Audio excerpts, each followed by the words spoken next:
a friend of mine, Kid Rock, sometimes referred to as Bob. I know him as Bob, but he's been a good friend for a long time, many years, and he's been after something that is for the good of a lot of people, including, in particular, the public, and having to do with ticket sales and scalping and all of the gouging that you have been reading about. That's gotten worse and worse with time.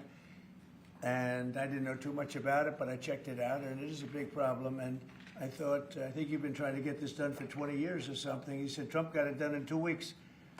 But we came up with a very serious EO, and I'm going to sign it now, and maybe I'll ask you, Will, to explain a little bit about it, please. Of course, sir. So this is an executive order, as you said, that deals with the ticket reselling business. For fans of live entertainment and for entertainers as well, the ticket reselling industry has become a huge issue. These people use bots and computer algorithms to buy up huge blocks of tickets and then jack up the price so that fans of live entertainers like Mr. Ritchie, I almost called him Mr. Rock, don't have access to concerts the way that they should. And when they do, it's at exorbitantly high prices. So what this executive order does, it charges the FTC and the Department of Justice with rigorously enforcing laws on the books in collaboration with state attorneys general that have power over consumer protection and other people who have the power to really crack down on this issue so that entertainers and fans won't be subject to these abusive and oftentimes illegal practices. Good. Thank you very much. Bob, you want to say something? Yeah, anybody it doesn't matter your politics. First off, thank you, Mr. President, because this has happened at lightning speed. I know you put, I want to make sure Alina Habba gets her credit too, because I know she worked very hard on this, but thank you for making this happen so quick. Anyone who's bought a concert ticket in the last decade, maybe 20 years, no matter what your politics are, knows that it's a conundrum. You buy a ticket for $100, by the time you check out, it's $170. You don't know what you can charge for it, but more importantly, these bots. You know, they come in to get all the good tickets to your favorite shows you want to go to, and then they're relisted immediately for sometimes a 400% or 500% markup. And the artists don't see any of that money. And, you know, ultimately, I think this is a great first step.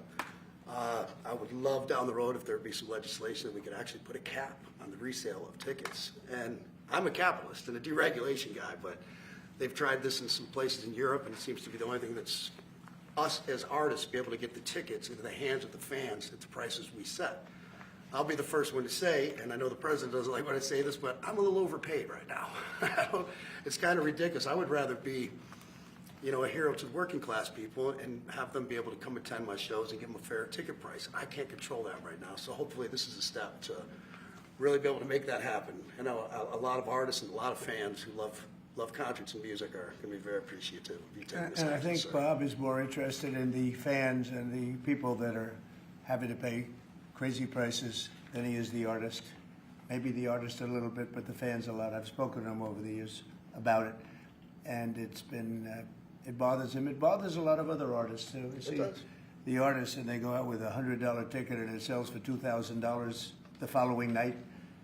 And they seem to be able to sweep up the best locations too, which is pretty amazing. So they've only enforced that Bots Act one time, I believe. Yeah. A couple years ago in New York City, I think we got a couple $1 million fine, and that's the only time they've enforced that act. And who's the primary culprit? Who sells these tickets? It's the scalpers. It's these bots go in and they're automated, so you're. But is there a company involved? You might not want to No, say. no. Well, there's reselling markets. All yeah. I think I know, Peter. But that's all right. Don't get them involved. Maybe What company do you think? maybe they're more innocent than we think. Huh?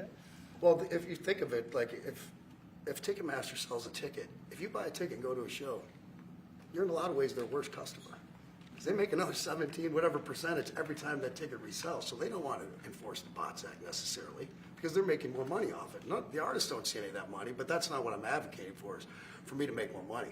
I want the fans to have fair ticket prices, be able to go and enjoy more shows. I know people that they decide on a family vacation or going to their favorite concert once a year rather than, you know, my parents used to go see multiple shows when you could afford them back in their day. And I'd like to take my ticket prices lower, but if I set my ticket prices low, these bots immediately eat them up and they resell for hundreds of dollars more, and I'm just making these bad actors rich. Well, I think this is a big step to getting it stopped. Do you have something, Brian? Yeah, I do actually. I actually feel that the consumer is going to take the money that they've saved and actually buy merch, which you guys have a big percentage of, or do concessions, which you guys split with the venue on that as well. So I think their We money don't goes share in further. concessions a lot. But No? no, those are, we try to, but they don't want to share it in the beer prices and parking or any of that stuff. But the bottom line is there's money for everyone to be made. There's plenty of money to go around. You know, no one's going to really lose here. You know, Ticketmaster, if we can get a cap, they're going to lose some money. But I've already talked to the CEO, Michael, and he's given me his word. He's on board for it. I was talking to Jacoby with Papa Roach earlier, and by the way, he's a big fan of what you're doing, President Trump, digging into this whole scalping and the bots. A lot of musicians, you can say that, they're with Kid Rock, sir, on I this, think so. without a doubt. A lot of people are.